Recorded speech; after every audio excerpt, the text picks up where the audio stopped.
well and truly buried with nowhere to go, and we'll get a full course yellow. Oh, he's been same deal on the oil. So Paul's not seen it. I reckon there's half a chance some blokes could come and get rubber here because there's some real average cars out there. Rusty.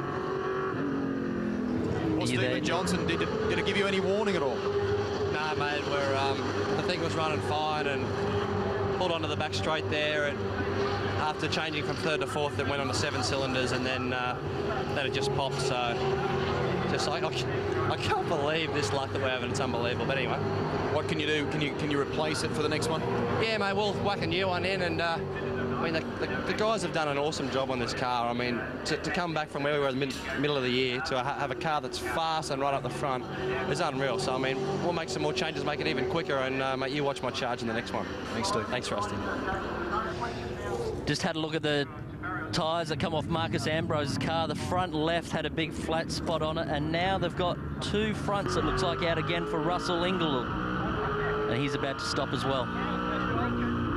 That was the deal from Marcus Ambrose, unscheduled. What we thought, now the Audi safety car is finding the correct order, and what that will do will bring Mark Scaife back closer to our race leader, Greg Murphy. Remember that Scaife was caught out in the oil just before that. Now that the safety car is there, the field will close up. Russell Ingall comes on and gets some fresh rubber at Pukekohe, lap 38 of 54. I'm not quite sure if he's in front of me there or not. Marcus Ambrose finds himself way down the list as the safety car gets ready to peel off and we get ready to go back to racing. Ambrose, as a result of all that shuffling and coming back into pit lane, ends up in 24th position. Mark Scaife ends up still in 2nd position, but the advantage that Greg Murphy had is now being whittled away. Back to full racing conditions. The control line is crossed. Now we can get moving. Murphy and Scaife. There's Todd Kelly. Marcus Ambrose is out of the loop in terms of position. And remember, he needs vital championship points this weekend. Well, it's been a very empty weekend for those guys in the Pertec car, really, hasn't it? They're just winding down towards the end of this championship, and the pressure's increasing because the gap is closing at the top of the points table.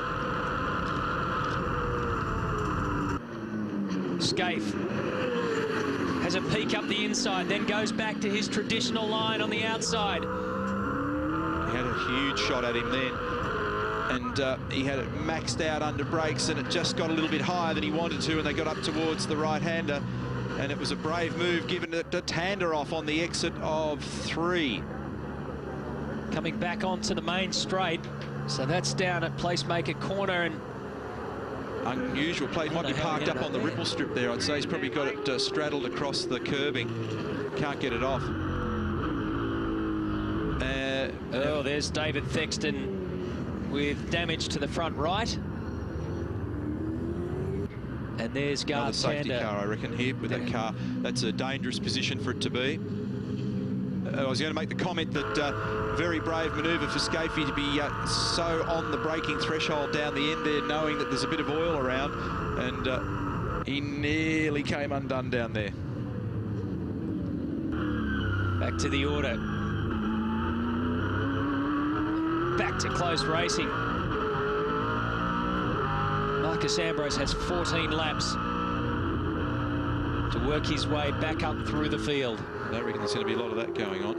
24th position at the moment. Total, he's 72 points. The safety car will come out. So another interruption. Just a handful of laps and they back it all off. There is the Audi RS6 waiting for them at the end of Main Straight. Look at all that debris on the outside of turn 1 where the cars are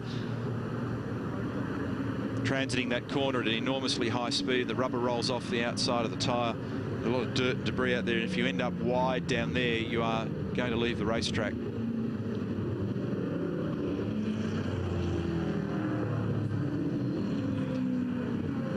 So Marcus Ambrose down in 24th, has a total point score for the weekend, if he stays there, of 74 points. Remember, at the top of the show, I said he needed 121 at least, and then a 7-point gap if he wants to wrap up the title. 7-point gap to Greg Murphy if he wants to wrap it up this weekend. Tow truck heads towards Garth Tander. We're going to head down to pit lane with Greg Rust. Well, Kim Jones, there seems to be some unrest about the running of that safety car. Just tell us from your point of view what's wrong. There's no unrest from down here. What it's about is it must be a little bit of confusion in race control. By waving the cars past, they basically gave car 11 an opportunity to come around fast, come into the pits and get out before they slowed the other ones down. So instead of being 16th or 17th or 18th in the row, he's gone back into 6th place. And it's because, as I understand it, race control looking for car 11. The car 11 was in the pits. It's all a bit bewildering from a race team's point of view when these mistakes continuously happen. Thanks, Kim. Thank you. The Ingles stop. Both wheels are the front two wheels that come off that car. The team have thoroughly checked those over. Temperatures and pressures were all good with that. Dunlop have taken away to spin those wheels up, but obviously there's another vibration or something going on with Russell's car. The wheels look fine. And also, Paul Radish's team's just been down to ask them if they could let Paul through and Marcus move over after this restart. Kim had a better handle on it than I did, but I detected before in that first safety car intervention there was all that stuff going on. I could hear it on the radio, and I was just watching the way that they were trying to find the appropriate cars, and it was just chaotic. And it is a bit of an issue. I'm sure it'll get spoken about again. It was all a bit chaotic there for a while. The PlayStation 2 race score has Greg Murphy on top. Mark Scaife has made up 5 positions since we started this race. He is in 2nd. Todd Kelly in 3rd, and Paul Radisich is in 4th position. Hopefully we'll get a restart and run to the end right after this.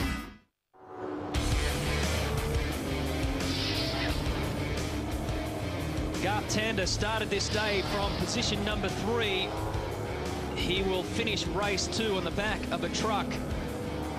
And we are still trying to piece together exactly what happened down at that turn. It's taken them quite a long time to get it off, and maybe Gary Rogers can fill us in with some details, Rusty.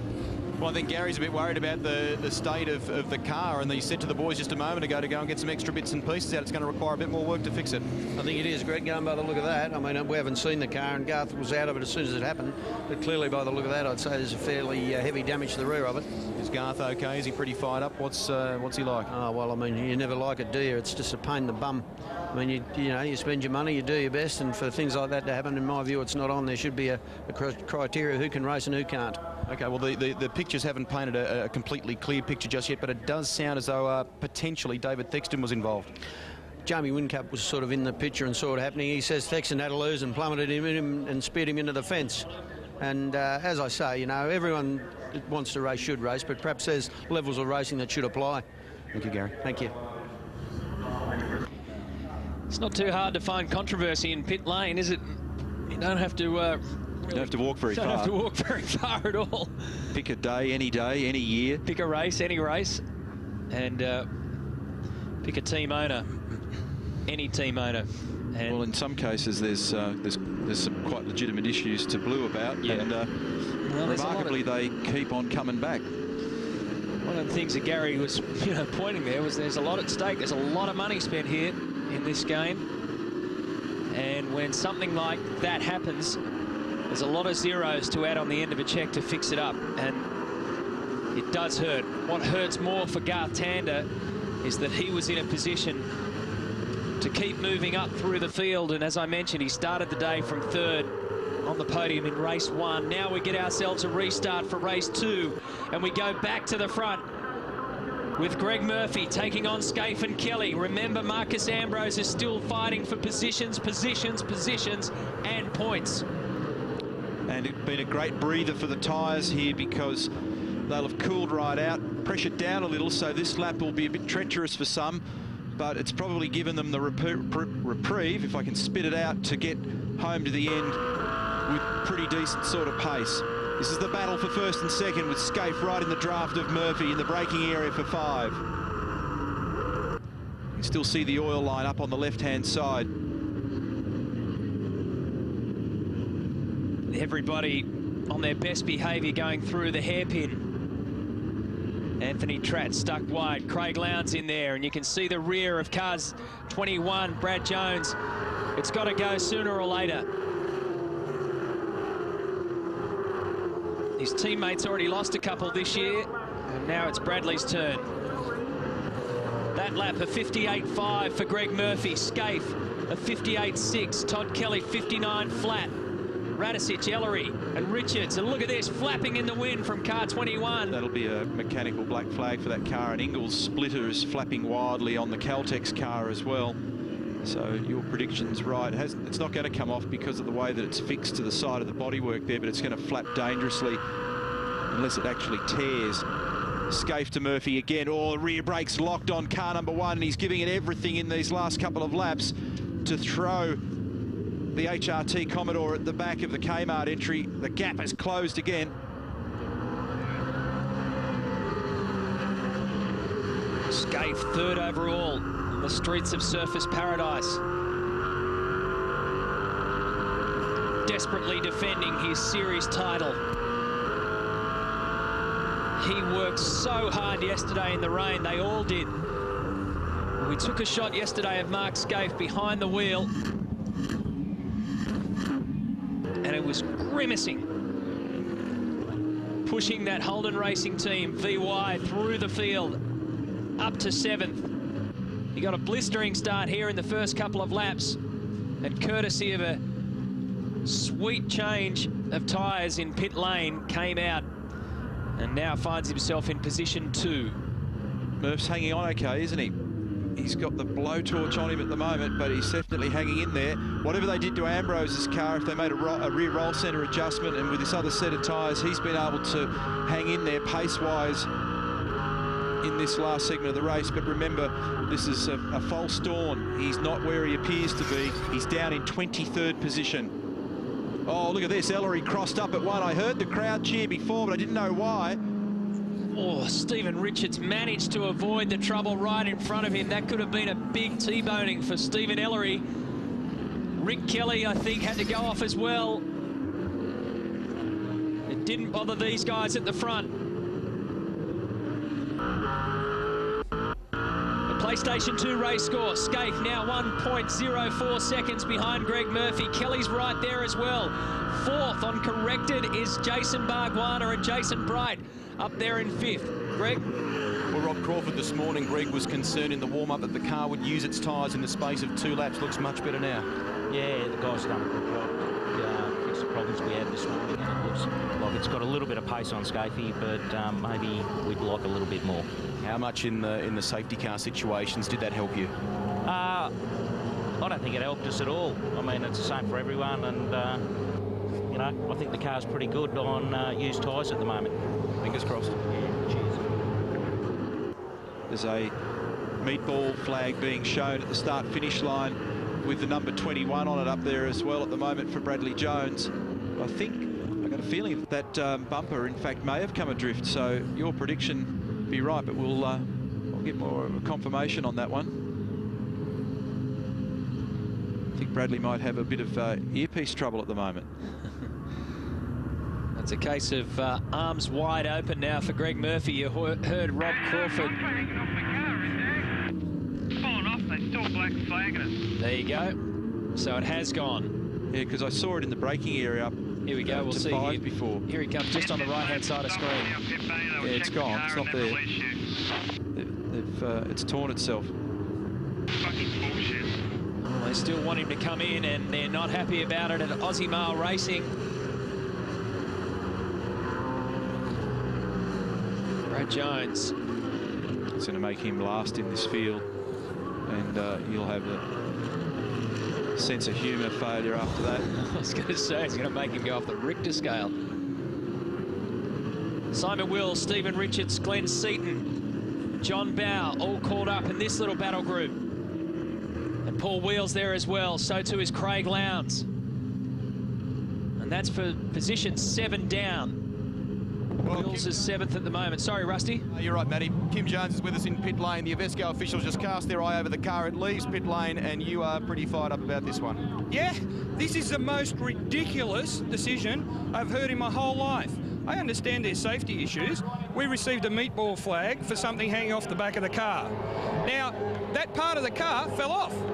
But in their wisdom, the officials still say, because they issued the meatball flag, we had to bring the car in, as you saw, to remove the dangling piece of bumper bar, which was already gone. So I don't know what we're meant to do. All it's done is destroyed our race once again. Thank you, guys. Might want to break out that wallet, Kim, because I don't know that they enjoy those kind of messages.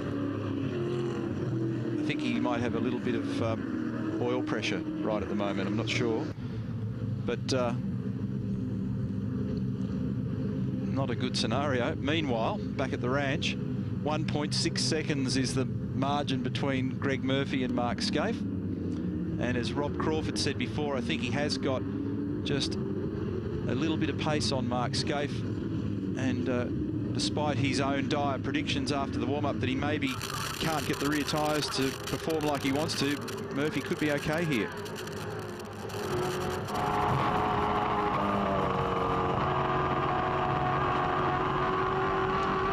Stephen Richards, and we heard Kim Jones earlier talk about the safety car and car number 11.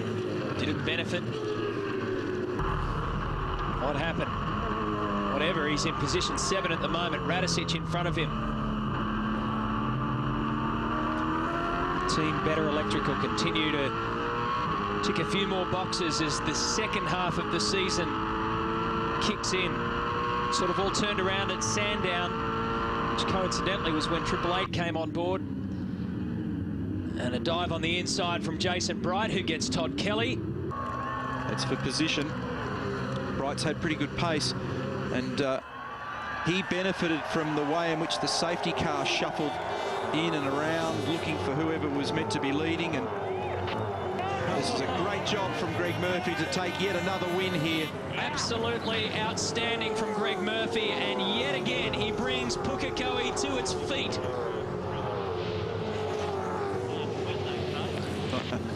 Two out of two. Eric Pender's been a very happy man lately. And so he should, because his #1 man, Greg Murphy, continues to deliver in car 51. Scaife pulls up alongside and says, good job. And Murphy responds with a thumbs up as well. That was good, hard racing from these two. Once Mark Scaife got himself in position, he let rip. Murphy first, Scaife second, Bright third. We just saw Marcus Ambrose, and I need to scan down the list to find him. He'll be below 20th position. In fact, make a 23rd position. So in total, Marcus Ambrose only has 74 points for the weekend. Greg Murphy and Mark Scaife, his two championship rivals, now have 128 and 114 respectively. The race 2 results show you just how Holden loves this track. Murphy, Scaife, Bright and Kelly make up top 4. Another good solid run from Jason Bargwanna. Then it was Richards, Radicic, Wills, Seaton, Bow make up our top 10. Paul Wheel, Craig Lowndes, Rick Kelly there in 13th. Canto, Bernard and Morris go down to 16th. Another disastrous day for Gary Rogers Motorsport. Jamie Whincup in 17th. His teammate didn't make it to the end.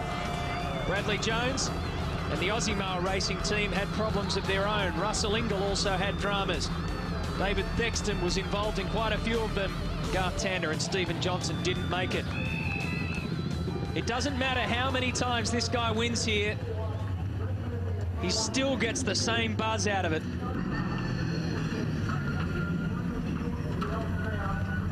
Home crowd support. They'll go up, everybody. Whatever it is up there, Greg Murphy wants more of it.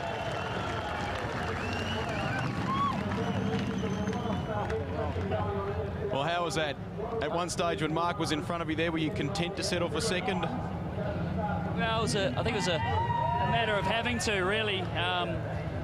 He's got a bit more pace, and but then I was just sort of, making sure I looked after the car, and then then he sort of started to come back a little bit, and then the oil came out, and the boys were like yelling at me to make sure I was careful, and he moved over into it right at the last minute and slid off. And then after that, we seemed to have the pace on him. I think his tyres, he probably used them up a bit, and we had the pace. So unbelievable. I don't even want to think about what's going to happen next. Well, think about this, because Marcus Ambrose finished well down the order, so you've got another good points haul as far as the championship is concerned. Oh, I thought he was 4th. I thought he was behind. 23rd. Wow, well, that changes things dramatically. So, you know, we just got to concentrate on for the next one and stay clean, and, you know, fingers crossed. But I don't know what to say at the moment. I'm just... anyway, bring it home. Thanks, mate. Cheers. I think he just made his head spin, Rusty, because Greg Murphy, throughout that whole battle there, thought that his championship contender, the nearest bloke to him, the guy who's leading, was right behind him. In fact, he was so far down the list that now it really puts an interesting spin on the 2003 title. Holden, 1, 2 and 3 in race 2. Greg Murphy on his way to another clean sweep at Pukekohe. We'll have more racing coming up on Network 10. We'll also take you for a bit of a trip out bush. We took some of the Ford drivers quad biking. That's coming up on your home of motorsport, Network 10, and the 12th round of the V8 Supercar Championship. And that was one very satisfied Kiwi last year, but right here at Pukekohe, Greg Murphy has a taste for more Kiwi success. And more importantly, he is devouring Marcus Ambrose as far as the championship point score goes. On adjusted points after that race, the gap is now 36 points. When we turned up here, the gap was 90 points. After race 1, it was 80 points. Now it's down to 36 points, and this title is going all the way to Eastern Creek. There's absolutely no question about that. What about Mark Scaife? Great effort today. He's with Daryl Beattie. Mate, that was a tough battle, but the oil obviously did you no favours.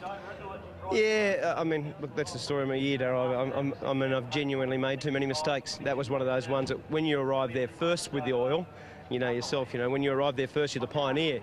And when I saw it down the straight, I could see where the stream of oil was, but I couldn't see it on the new surface. So I thought that maybe the car had gone off the road there. But I soon found it. And when I found it, that was the end of it. I just ran wide, and that was the end of the story. But, I mean, it was a really good battle. The car was, to come from 7th at this sort of circuit, I mean, it was fantastic. What about for the next race? Any changes, or the car's good enough? Yeah, no, we'll make a couple of changes. Our drive traction's not good enough out of the slow corners, out of the hairpin in particular. And I was a bit disappointed with the way it drove out of there, so we'll do a couple of things and hopefully make that a bit better. But overall, the car speed is very, very good. Thanks, Mark. Thanks, mate. Thank you. And that's kind of the words that Marcus Ambrose and co don't really want to hear, because Mark Scaife remains in the championship picture as well, and Holden continues to dominate its way around Pukekohe Park Raceway. Hasn't been a lot of fun for the Ford fans here, but we made sure that the Ford drivers at least had some fun before they turned up and got into race mode. We sent them... Well, unless there is a dramatic change in the fortunes of Marcus Ambrose, our championship for 2003 won't be decided until the final round. That will be the 17th time in history that it's gone the complete distance for the season before we found a winner. But talking about winners, well, Greg Murphy's just going from strength to strength here at Pukekohe.